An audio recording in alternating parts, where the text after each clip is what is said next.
todos. Graça e paz do nosso Senhor Jesus. Que alegria, né? Poder estar na casa do Senhor para a gente louvar a Ele, né? Como é gostoso a gente poder bendizer o nosso Deus, porque Ele é grandioso, é maravilhoso, né? E eu creio que a gente pode estudar a palavra de Deus porque Ele se revelou a nós, né? Um Deus tão grande, Ele se importou com cada um de nós e Ele se revela, Ele está ao alcance, né? Do relacionamento com a gente através da vida de Jesus, através do sacrifício. Estava pensando, né, sobre o tema da mensagem de hoje, e eu não creio em coincidências, né? As músicas que a gente cantou, né, falando da vinda de Jesus, a gente espera essa vinda vitoriosa de Cristo, e o texto que a Diana leu também, né, falando ali, né, que Jesus deixou sua glória, né, e serviu, foi servo, né, e até a morte de cruz, e todo joelho se dobrará, toda língua confessará que o Senhor, que Jesus é o Senhor, né? Eu creio que vai de encontro ao que a gente vai meditar hoje, que o tema de hoje é cidadãos do reino, né? Eu não sei se vocês já repararam, quando vocês estão lendo ali os evangelhos, quantas vezes Jesus fala sobre o reino de Deus? Vocês já repararam? Que ele fala muito sobre o reino de Deus. Ele está anunciando o reino de Deus, ele vai contar as parábolas, ele fala assim, o reino de Deus é como tal coisa, né? Então Jesus fala muito sobre o reino de Deus.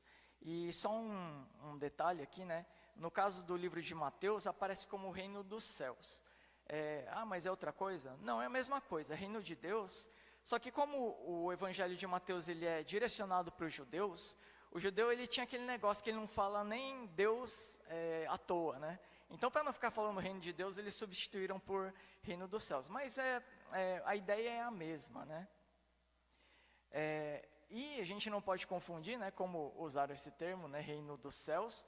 A gente não pode confundir, reino dos céus não é o céu em si, né? Mas é um reino que vem do céu. Não sei se deu para entender, né? Reino de Deus, ou reino dos céus, não é no céu, mas é um reino que vem de lá, vem dos céus, tá? Mas afinal, o que é o reino de Deus, né? Será que a gente para pensar? Jesus fala tanto, né, sobre o que é o reino de Deus, e será que a gente se dá conta do que é o reino de Deus? E esse tema é interessante, eu comecei a estudar, ele é muito amplo, tem muita coisa para falar sobre isso, né? Então a gente só vai arranhar aqui um pouquinho, né, da superfície, da profundidade que dá para chegar nesse tema. Mas eu queria compartilhar com vocês, né? Bom, eu não sei quantos aqui gostam de história, de geografia, né? Mas tem uma coisa que eu acho muito curiosa, né, na história geral, né? Na época das navegações, né, tinham aqueles países que colonizaram os outros, tal, e entre eles estava lá a Inglaterra, estava Portugal, né, do qual o Brasil foi colônia. E o interessante dessa colonização é que um país ficava sujeito ao outro, mas em alguns casos, por exemplo, não sei se vocês já ouviram falar de Macau. Macau fica lá na China, né? Eu até estava pesquisando, não fala que é uma cidade porque lá é um outro negócio que é exclusivo, né? É uma região administrativa, né? Um negócio meio estranho. Por que tem esse nome? Porque apesar de ele estar no sudeste da China, desde 1557, lá da época da navegação, né? Mais ou menos quando o Brasil foi descoberto, até 1999, Macau foi ocupada por portugueses. Quase 500 anos, né? Ocupada por portugueses. E é lógico que teve interesse dos dois lados, né? Para manter os portugueses lá. Os chineses estavam interessados no comércio, né, que Portugal levava, passava pela Índia e fazia o comércio lá. E os portugueses estavam interessados em vender, né? Então eles iam até lá e vendiam, e os dois governos estavam interessados, por isso teve essa ocupação em um território da China por portugueses, até 1999. E o curioso é que quando a gente vê lá a cidade, né, de Macau, tem um monte de coisa em português, tem arquitetura, ela lembra muito a arquitetura colonial. Então, se você olha lá, parece coisa do Brasil mesmo, assim, né? Uns prédios antigos que lembram um pouco o Brasil. A culinária também tem coisas diferentes. Então, eu li em algum lugar que tinha um arroz de pato lá e tinha pastel de bacalhau, na China, por causa dessa influência dos portugueses. E até a língua portuguesa, eu não sei se mudou, mas oficialmente era o português, né? E se você vai andar nas ruas, tem a placa lá em português e tem em chinês. E é interessante que as ruas também têm nomes, por exemplo, como Rua Francisco Xavier, ou Avenida Conselheiro Ferreira de Almeida. Parece Brasil, né? Mas é na China. E é interessante que em dezembro de 1999, foi acordado entre os dois governos que haveria transferência da soberania.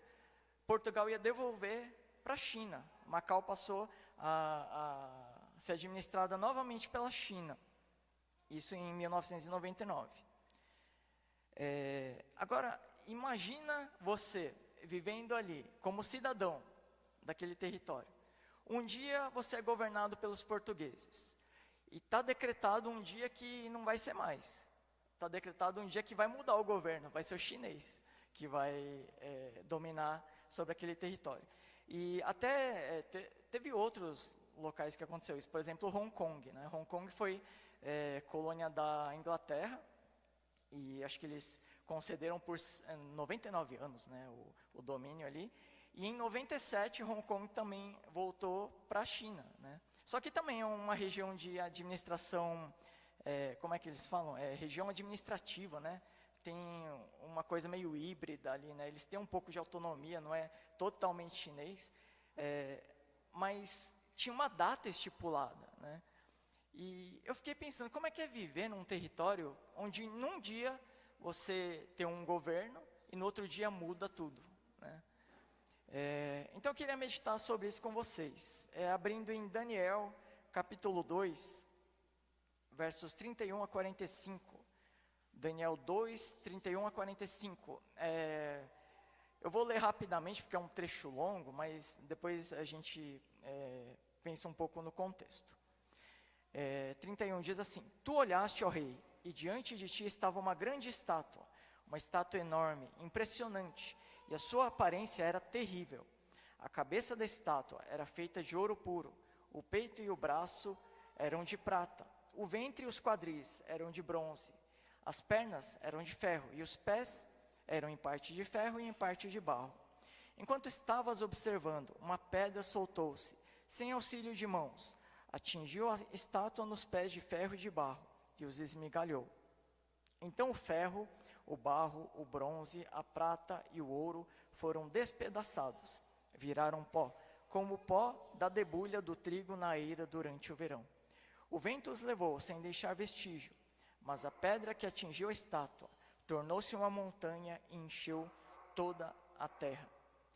Foi esse o sonho, e nós o interpretaremos para o rei. Tu, ó rei, és rei de reis. O Deus dos céus te tem dado domínio, poder, força e glória. Nas tuas mãos ele colocou a humanidade, os animais selvagens e as aves do céu. Onde quer que vivam, ele fez de ti o governante deles todos. Tu és a cabeça de ouro. Depois de ti surgirá um outro reino inferior ao teu. E em seguida surgirá um terceiro reino, reino de bronze, que governará sobre toda a terra. Finalmente haverá um quarto reino, forte como o ferro, pois o ferro quebra e destrói tudo. E assim como o ferro a tudo despedaça, também ele destruirá e quebrará todos os outros. Como viste, os pés e os dedos eram em parte de barro e em parte de ferro. Isso quer dizer que esse será um reino dividido, mas ainda assim terá um pouco da força do ferro, embora tenhas visto ferro misturado com barro. Assim como os dedos eram em parte de ferro e em parte de barro, também esse reino será em parte forte e em parte frágil. E como viste, o ferro estava misturado com o barro. Isso quer dizer que se procurará fazer alianças políticas por meio de casamentos, mas essa união não se firmará. assim como o ferro não se mistura com o barro. Na época desses reis, o Deus dos céus estabelecerá um reino que jamais será destruído e que nunca será dominado por nenhum outro povo. Destruirá todos esses reinos e os exterminará, mas esse reino durará para sempre. Esse é o significado da visão da pedra que se soltou de uma montanha, sem auxílio de mãos, pedra que esmigalhou o ferro, o bronze, o barro, a prata e o ouro. O Deus poderoso mostrou ao rei o que acontecerá no futuro. O sonho é verdadeiro e a interpretação é fiel. Eu creio que todos, ou a maioria, já conhece essa história, né? Do sonho que Nabucodonosor teve. Todos conhecem? Conhece, né? Uma história que geralmente a gente conta para criança, né? Só que a interpretação, acho que a gente não conta, né? Direito. Mas é uma história que todos conhecem, porque é impressionante mesmo, né? O rei Nabucodonosor teve alguns sonhos, e ele acordou perturbado, e ele queria saber o que significavam esses sonhos. E ele chama todos os astrólogos, né? No reino dele tinha astrólogos e tinha adivinhos. Ele chama todos esses da corte dele e fala assim: eu quero saber o que significa esse sonho que eu tive. Aí os servos dele falam assim: tá bom, rei, conta aí qual que é o sonho. Ele falou: nada disso. Se vocês vão interpretar, vocês vão contar qual que é o sonho que eu tive. Eles ficaram atônitos, né? Falaram assim: como é que é possível? Não é possível descobrir qual que é o sonho. Só os deuses sabem, né? Eles falam. E aí o rei fica bravo e ele vai executar todo mundo, toda a corte de sábios deles, né? Só que entre os sábios estavam ali Daniel, Ananias, Misael e Azarias, né? 4 judeus jovens que estavam ali na corte. E quando eles ficam sabendo, eles vão conversar ali com o comandante, né? Que ia executar todos os sábios e fala assim: por que vai acontecer isso aí, né? Não, o rei teve um sonho e ninguém pôde falar o significado. E aí Daniel e seus amigos, eles falam assim: fala para o rei esperar. E eles vão orar e Deus revela o sonho. E aí Daniel e os amigos vão à presença do rei e contam esse trecho que a gente leu. O sonho do rei era uma estátua que tinha uma aparência terrível. E essa estátua tinha a cabeça de ouro, o peito e os braços de prata, o abdômen de bronze, as pernas de ferro e os pés de ferro e barro. E de repente uma pedra se solta de uma montanha, vem rolando, e bate nessa estátua, nos pés, e ela é esmigalhada e some. E fala que não vai ter vestígio dessa estátua.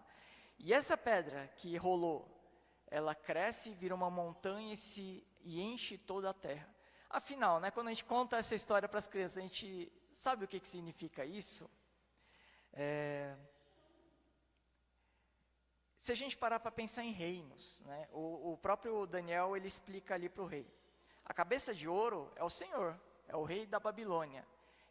O Império Babilônico, é essa cabeça de ouro.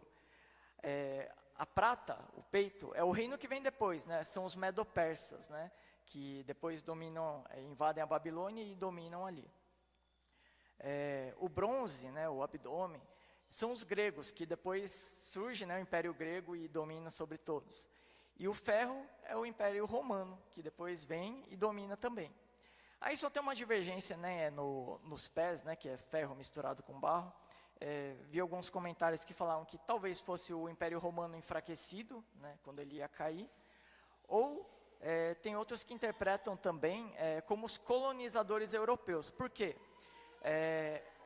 O Império Romano, ele domina ali, só que ele é dividido e dá origem a todos aqueles países da Europa que depois, né, na época da colonização, né, das grandes navegações, eles dominam o mundo inteiro.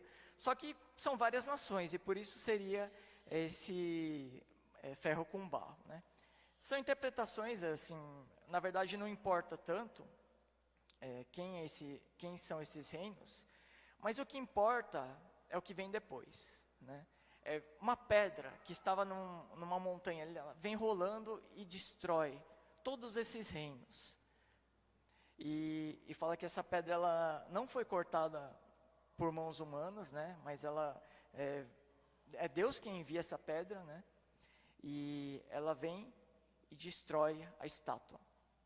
E às vezes a gente confunde esse trecho, quando vai ler, a gente fala assim: a pedra é Jesus, né? Jesus é que vai dominar sobre todos. Só que tem um detalhe que não é Jesus. Nessa história, nesse trecho, a proposta, inclusive o texto fala isso, a pedra é um reino.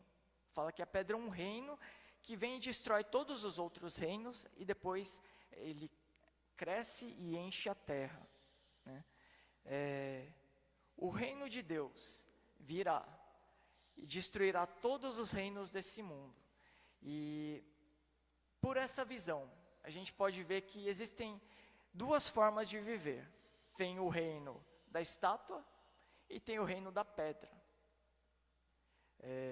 Os cidadãos do reino de Deus são os cidadãos da pedra. E os cidadãos do reino deste mundo são os cidadãos da estátua. Existe uma dualidade, existem duas escolhas. Ou eu vivo pela estátua ou eu vivo pela pedra. Então, interessante dessa visão. O que Deus mostrou para o rei da Babilônia? Ele mostrou a visão do fim dos tempos. O sonho que Nabucodonosor teve era sobre o fim dos tempos que desemboca no domínio de Deus. É um domínio onde ele reinará eternamente. Agora imagina lá em Macau ou em Hong Kong, né? Que os dias do reino estão contados, né? Você está sob o domínio de um governo, só que tem uma data, está chegando. Tem uma data que vai falar assim, agora vai mudar tudo, vai virar o reino que agora governa sobre nós, vai mudar e vai vir um outro reino que reinará para sempre. E as leis e a cultura desse território mudarão. Quando a gente pensa, né, na estátua e na pedra, a gente pensa em reinos diferentes, então são culturas diferentes, são leis diferentes. Existe uma lei do mundo, e as pessoas desse mundo seguem essas leis. E existe uma lei celestial, que os cidadãos desse reino vivem por essas leis. Então, existe essa dualidade. E a missão de Jesus, isso é muito interessante, né? A gente fala muito da salvação que temos em Jesus, do sacrifício de Jesus na cruz. Mas a missão de Jesus é muito maior do que apenas, e eu coloco esse apenas muito entre aspas, né? Porque é algo magnífico a salvação. Mas não é apenas a salvação da raça humana. Existe uma missão muito maior que Jesus tinha que cumprir quando ele veio. Qual é essa missão? É justamente o que ele mais anunciou, que é o reino de Deus. A salvação, ela é importante, por quê? Ela é a porta de entrada para esse reino. Vamos abrir lá em João, capítulo 3, verso 5. Evangelho de João 3, 5. Diz assim, respondeu Jesus, digo-lhe a verdade, ninguém pode entrar no reino de Deus, se não nascer da água e do Espírito. Esse trecho, Jesus está conversando ali com Nicodemos, né, e está explicando como é que se entra no reino de Deus. A gente tem que nascer de novo, né? E Nicodemos não estava entendendo direito, mas Jesus explica que a gente tem que nascer da água e do Espírito. O que é isso? É quando a gente aceita Jesus, a gente nasce de novo. E é interessante essa figura de nascer de novo, porque o que faz da gente brasileiros? É porque a gente nasceu no território brasileiro. Quando a gente nasce de novo no Espírito, a gente passa a ter uma outra nacionalidade, que é a nacionalidade do reino de Deus. Por isso é importante nascer de novo. Por isso, quando a gente aceita Jesus, a gente morre para nós mesmos, para esse mundo, para a nossa nacionalidade, né, deste mundo, e passamos a ser cidadãos do reino. Por isso que a porta de entrada para o reino é a salvação em Cristo. Por isso é importante ser salvo, sim. Mas a missão de Jesus era proclamar esse reino. E o tema central, né, da mensagem de Jesus é o reino de Deus. Por isso ele repete tantas vezes. Se a gente olhar nos evangelhos, tem centenas de vezes que Jesus fala, o reino de Deus é tal coisa, né? João Batista, né, que veio antes de Jesus, ele começa a proclamar no ministério dele o reino de Deus, né? Arrependam-se porque o reino de Deus está próximo. E depois que João sai e chega Jesus, a primeira mensagem de Jesus é arrependam-se pois o reino de Deus está próximo. E Jesus, ele anuncia esse reino, por quê? Porque a gente precisa se preparar para esse reino. Por isso Jesus fala, vamos abrir lá em Marcos 1:15. Marcos capítulo 1, verso 15, diz assim: o tempo é chegado, dizia ele, o reino de Deus está próximo, arrependam-se e creiam nas boas novas. Jesus está anunciando o reino de Deus, porque a gente precisa se preparar. Ele fala assim, arrependam-se porque está próximo. E por que a gente tem que se arrepender? Porque está chegando, e está próximo. Então preparem-se. E várias mensagens de Jesus é sobre a gente estar preparado para a vinda do reino. E para não ser pego de surpresa, né? Quem não está esperando o reino vai ser pego de surpresa. Aí a palavra diz que esse dia virá como um ladrão. Mas em Tessalonicenses diz que aqueles que esperam essa vinda, o dia do Senhor, não serão pegos de surpresa. Jesus já começou a anunciar na primeira mensagem dele. Fiquem atentos, se preparem, porque o reino de Deus está chegando. E como é que a gente se prepara? Nos arrependendo e seguindo a Jesus.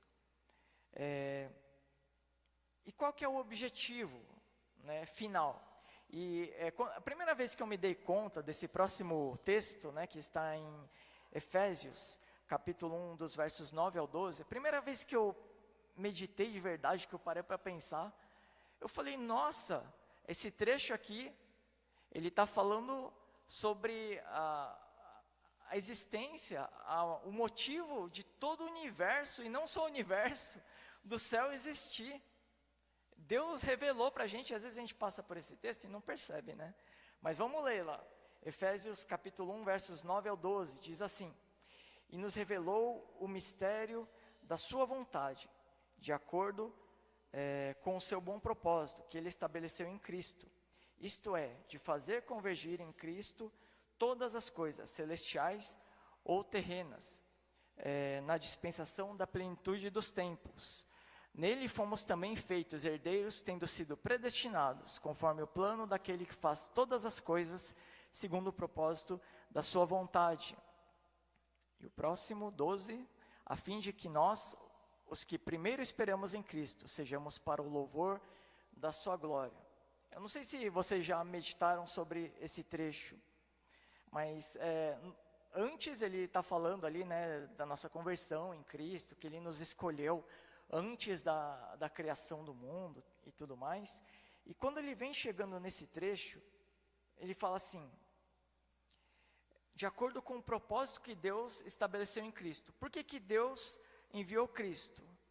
Com um propósito, que é um mistério da vontade de Deus. É um mistério que ele está revelando para nós aqui nesse trecho.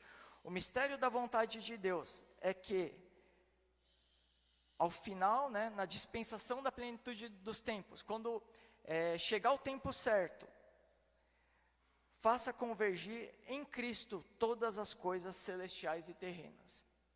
E aí eu fui pesquisar essa palavra convergir, né, porque convergir, né, quando a gente pensa, por exemplo, na luz, e existe uma convergência, ela faz concentrar a luz num ponto só. Né? Divergir é o contrário, né? Faz espalhar.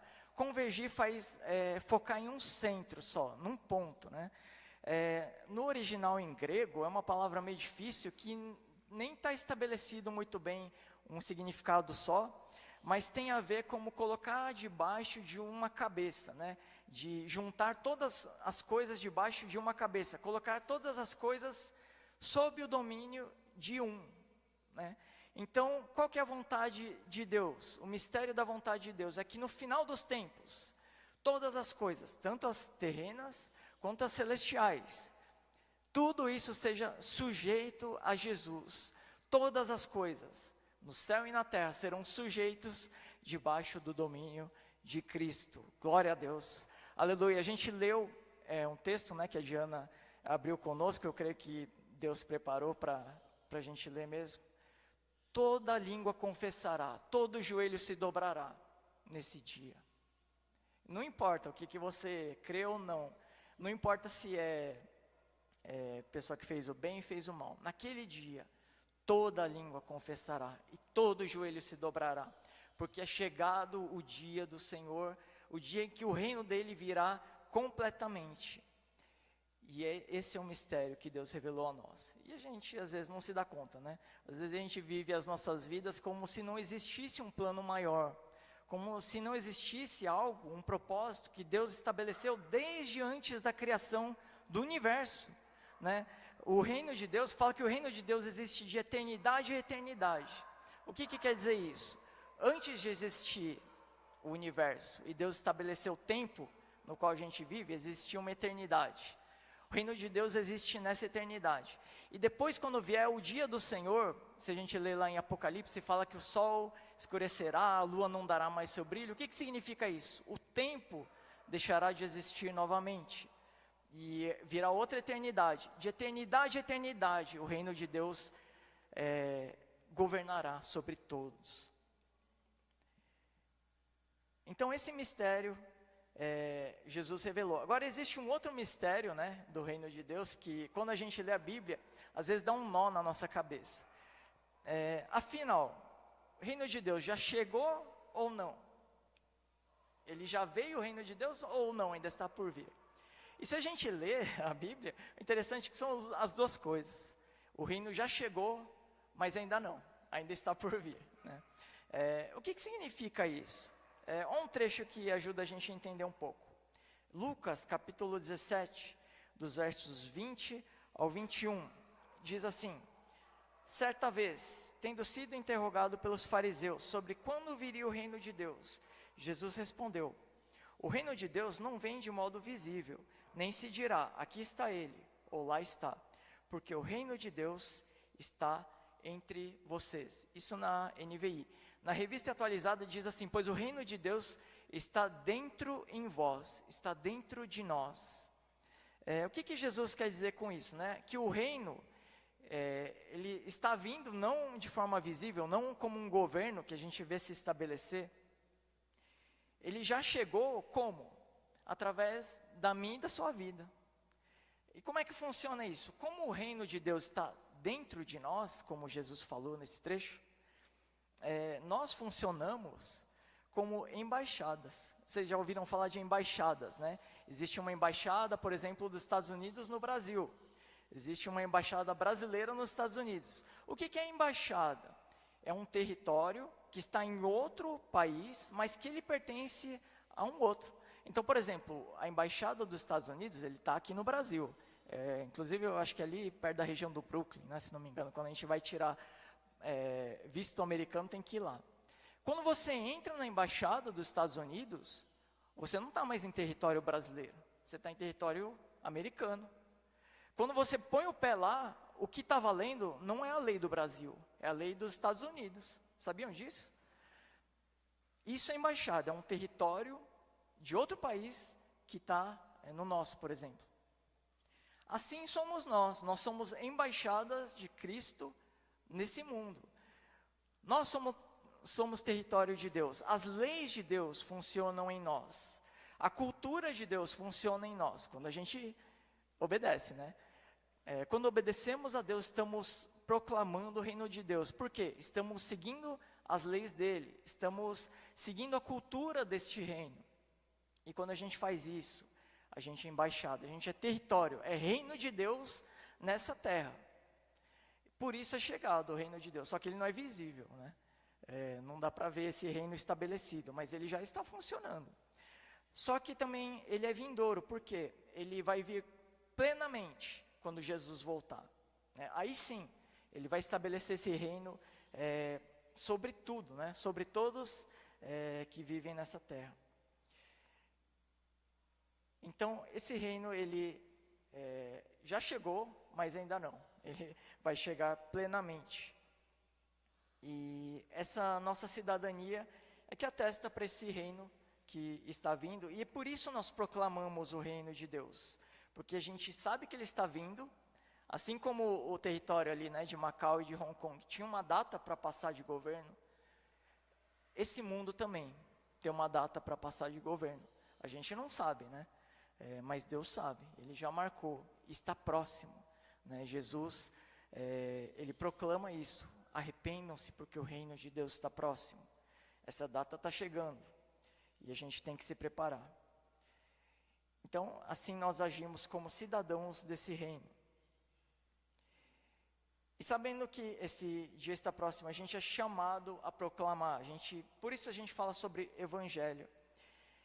E uma curiosidade sobre o evangelho, a palavra evangelion, né, que é grega, ela não foi criada nem estabelecida pelos cristãos, sabia? Nem Jesus.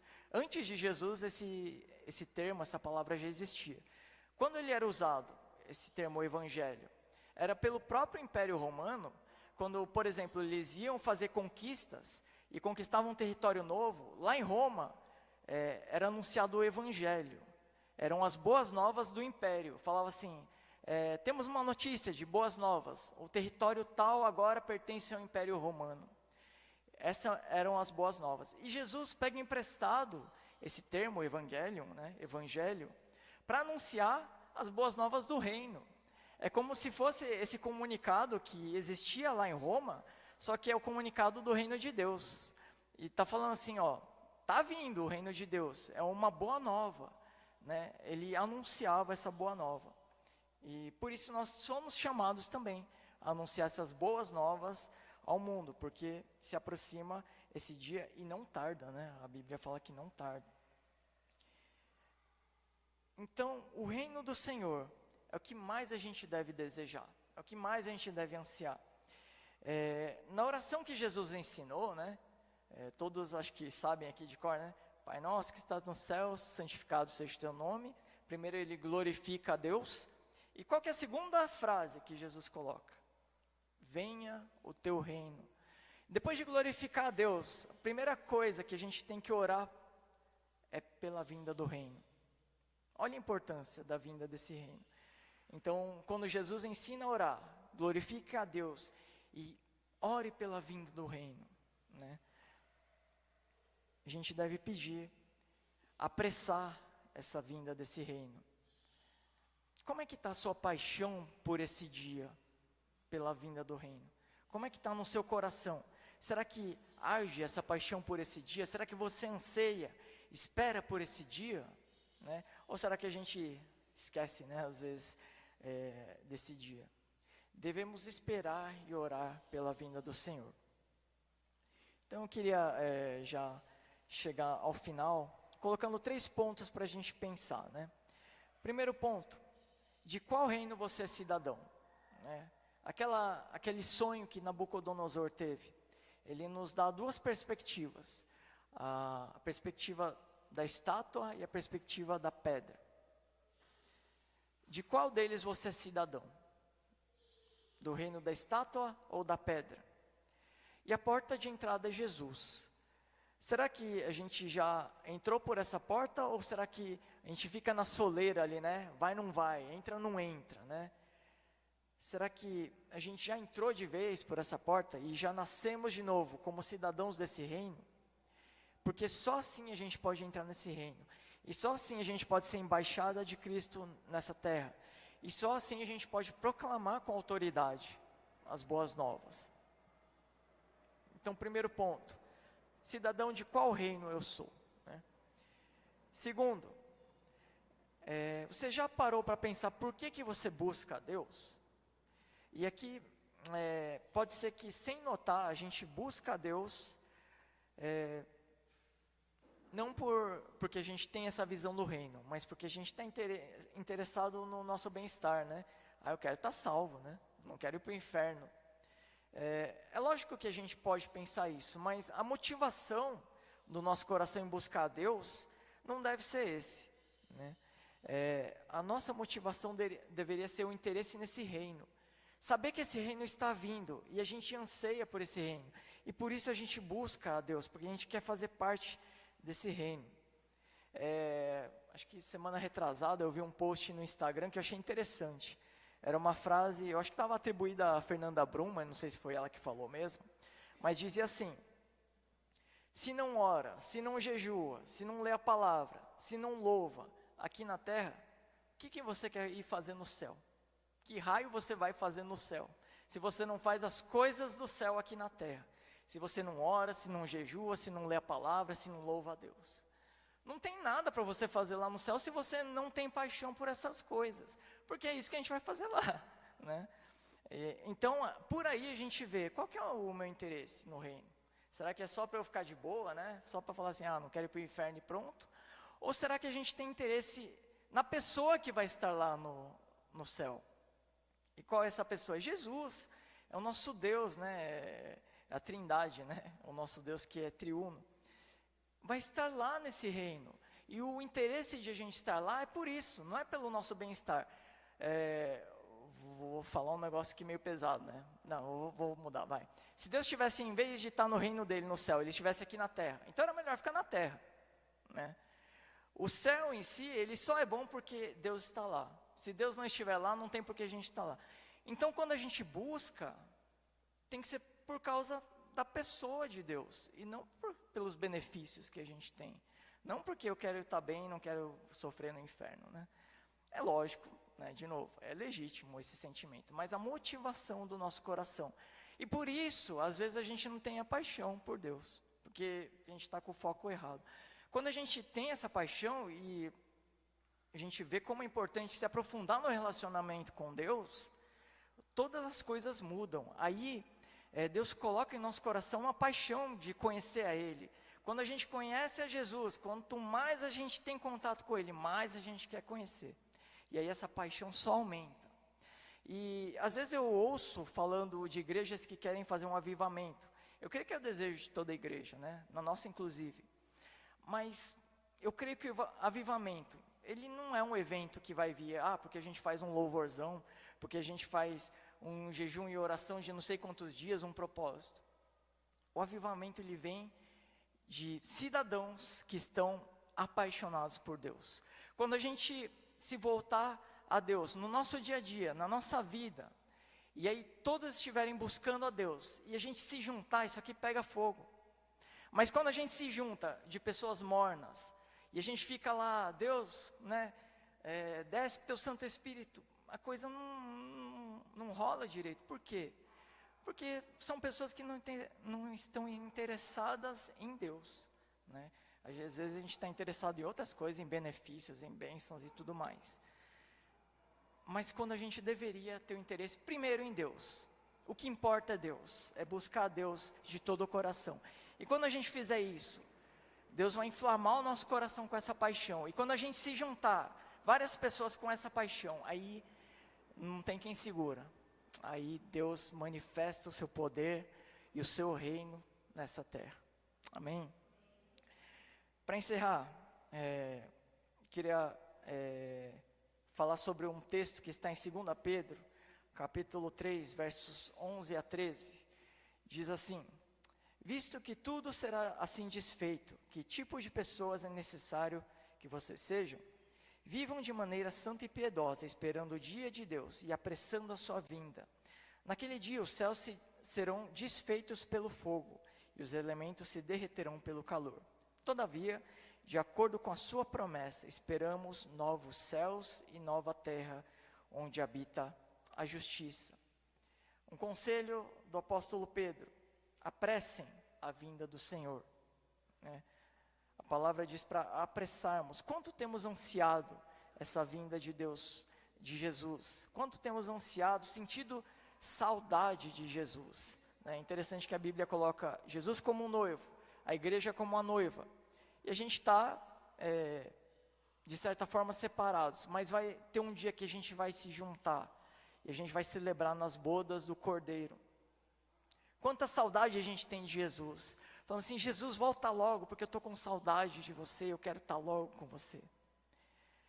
O apóstolo Pedro, ele aconselha aqui, né? A gente sabe que esse dia está vindo.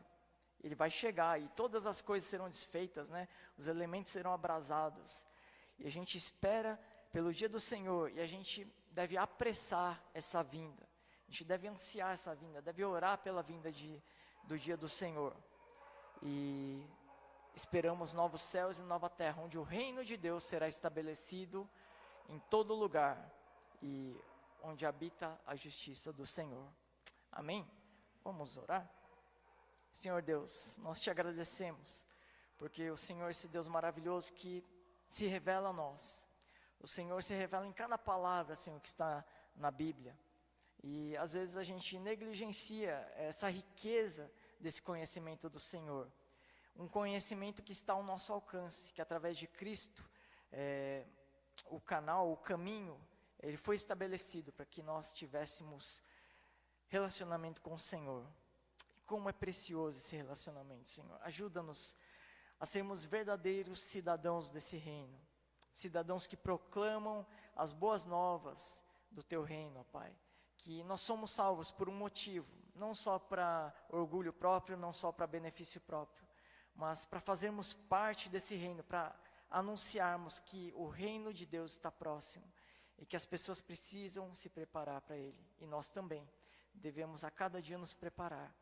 Ajuda-nos, Senhor, a viver como esses cidadãos que cumprem o Teu reino, que apressam a Sua vinda e que têm paixão pelo Senhor, que temos saudade pelo Senhor, que a gente apresse, que a gente anseie com todo o nosso coração a Tua vinda, que nós pedimos e agradecemos em nome de Jesus.